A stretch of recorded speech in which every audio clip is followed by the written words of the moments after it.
అద కథా ప్రారంభ ధాత్రి తులసి లక్ష్మీనారాయణ తథా ప్రారంభ క్షీరాబ్ధిద్వాదశి చిలుకుద్వాదశి శయనద్వాదశి వ్రతకథా ప్రారంభ క్షీరాంబోధి తరంగోత్థ బిందుచంద్ర యథావృతం తులసీవనసీమాయా ఆగతం మాధవం భజే. బ్రహ్మదేవుడు ఈ విధంగా చెబుతున్నారు. ఎల్లప్పుడూ క్షీర సముద్రంలో శయనించి ఉండి విష్ణువు ద్వాదశి రోజున లక్ష్మీ బ్రహ్మ మొదలగు వారితో కూడి బృందావనమునకు వచ్చుచున్నారు. కావున అప్పుడు బృందావనముందు ఎవరైనను శ్రద్ధాభక్తులతో విష్ణు పూజ చేయునో అతనికి దీర్ఘమైన ఆయుష్, ఆరోగ్యము, ఐశ్వర్యము మొదలగునవు కలుగునట్టుకు సంశయం లేదు. సాధకులు కార్తీక శుద్ధ ద్వాదశి రోజున సూర్యుడు అస్తమించిన తరువాత స్నాన, దాన, పూజ ఏది చేసినా అధిక ఫలితాన్ని ఇస్తుంది.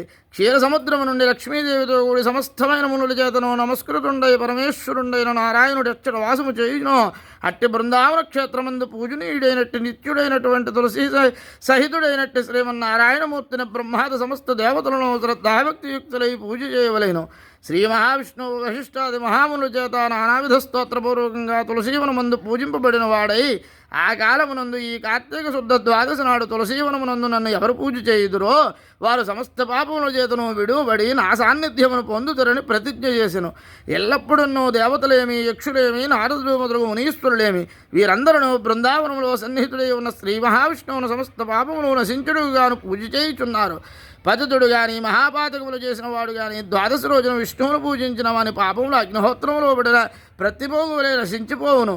తులసీ సహితుడైన శ్రీ మహావిష్ణువును ఏ పురుషుడు పూజించునో వారికి వైకుంఠ వాసము కలుగును. బృందావనము చాలా మహత్యము కలిగేదని అతడు పూజించినట్లయితే విష్ణువునకు అత్యంత సంతోషకరమని పూర్వము దేవతలు, గంధర్వులు, ఋషులు మొదలుగు వారందరూ బృందావనమందు సన్నిహితుడైన శ్రీ మహావిష్ణువును పూజ చేసిరి. ఆ కార్తీక శుద్ధ ద్వాదశి రోజుననే ఆ బృందావనమందు శ్రీ మహావిష్ణువును అనన్య శరణ్యుడై శ్రద్ధాభక్తులతో పూజ చేసినట్లయితే బ్రహ్మహత్య, సురాపానములను, సువర్ణస్తేయము మొదలగు మహాపాతకములు కానీ, గురుతల్పము మొదలగు అతిపాతకములు కానీ, ఉపపాతకోపములతో అయినటువంటి ఎన్నో తక్షణము అగ్నిహోత్రమునందుబడిన తోలము వలె దగ్ధమగును. అట్టి మహాపుణ్యకరంబగునట్టిది గాన తులసీ బృందావన సన్నిధానమునందు శ్రీ మహావిష్ణువును పూజించుడు ప్రశస్తము. సాధకులు స్త్రీలు, పురుషులు స్నాన సంధ్యావందనాది నిత్యకర్మానుష్ఠానములు సెలిపి కల్పోక్త ప్రకారముగా నానావిధ వేదమంత్రముల చేత కానీ, పురుష సూక్తము చేత కానీ శ్రద్ధాభక్తియుక్తుండై కల్పోక్త ప్రకారముగా పూజ చేయవలేను. ప్రమథమందు పంచామృత స్నానము గావించి ఆ బిమ్మడు శుద్ధోదకములచే అభిషేకమునర్చి ఆ మహావిష్ణువును స్వర్ణ వస్త్రములచే అలంకరించి నానావిధములకు పుష్పముల చేతను ధూపదీపాదులచే పూజించి భక్తిపూర్వకముగా నైవేద్యమునిచ్చి దక్షిణ తాంబూలమును సమర్పించి ఆ పిదప కర్పూరణీ రాజనమును సమర్పించవలెను.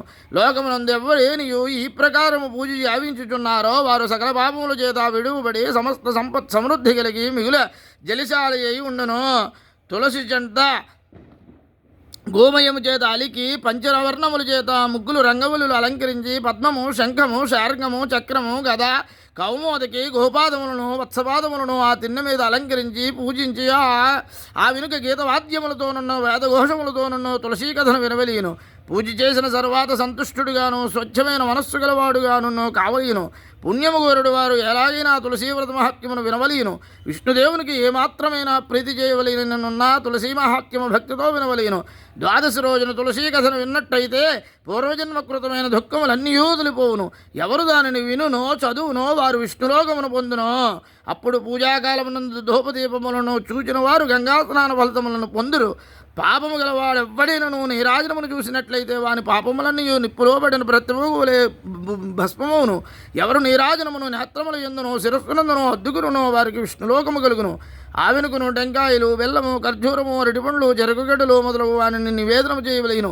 వీటిని తులసీ సహితులైన శ్రీ మహావిష్ణువునకు నైవేద్యము సమర్పించి మోక్షార్థి అయిన పురుషుడు శ్రీ ప్రసాద మంత్రాక్షతలను పుచ్చుకొని శ్రద్ధాభక్తియుక్తుడై గంధ పుష్పాక్షతలతో బ్రాహ్మణులను పూజించి ఫలములను యథాశక్తి దక్షిణలు ఇవ్వవలెను. ఈ ప్రకారం కోటి జన్మల యందు చేసిన పాపములను నశింపజేసిన ఈ మహావ్రతమును ఎవరు అనర్చెదరో ఆ వారికి లోకమునందు సమస్త భోగములు, ఆవిష్కృతములు, ఈ ఉత్కృష్టమైన గతిను కలుగును. ఈ ద్వాదశి రోజున బృందావన సన్నిధినందు అవశ్యముగా దీపదానం చేయవలేను. ఒక దీపదానము చేసినట్లయిన ఉపపాతకములు నశించును. 10 దీపదానములు చేసిన మహాపాతకము నశించును. 100 దీపదానములు చేసిన శివ సాహిత్యమును కలుగును. ఇంతకు మీదట దీపదానము చేయవలట వలన స్వర్గాధిపత్యము పొంది ఉన్నారు. అలాగే బ్రహ్మాదులకును దీపదాన ప్రభావం వలన వైకుంఠమందు శాశ్వతమైన నివాసము కలిగిన కార్తీక శుద్ధ ద్వాదశి రోజున బృందావన సన్నిధి ఎందు దీపదానమును ఎవరు చేయునో అతడు వైకుంఠములో సమస్తమైన భోగములను అనుభవించి విష్ణు సాహిత్యమును పొందెదరు. ఆ దీపమునకు ఆవు నెయ్యి ఉత్తమము. మోక్ష ఆ విధముగా ఆవు నెయ్యితో వెలిగించినటువంటి నెట్లయితే జ్ఞానసాభమును మోక్షప్రాప్తిను కలిగిను. ఒక వత్తితో దీపం పెట్టిన దానము చేసిన సమస్త పాపముల చేత విడువబడిన వారై తేజస్విగాను బుద్ధిమంతులుగాను అగును. ఈ ఫలము విష్ణుక్షేత్రమందు తులసీ సన్నిధి ఎందు చేసినట్లయితే ద్విగుణముగాను గంగా తీరమందు చేసిన మూడింతలను కార్తీక ద్వాదశి ఎందు చతుర్గుణముగాను అగును. కార్తీక శుద్ధ ద్వాదశి రోజున బృందావన సన్నిధి ఎందు మహావిష్ణువును పూజించిన వారికి పరమోత్కృష్టమైన గత కలుగును. అథ కథా సమాప్త క్షీరాబ్ధిశయన వ్రత కథా సమాప్త.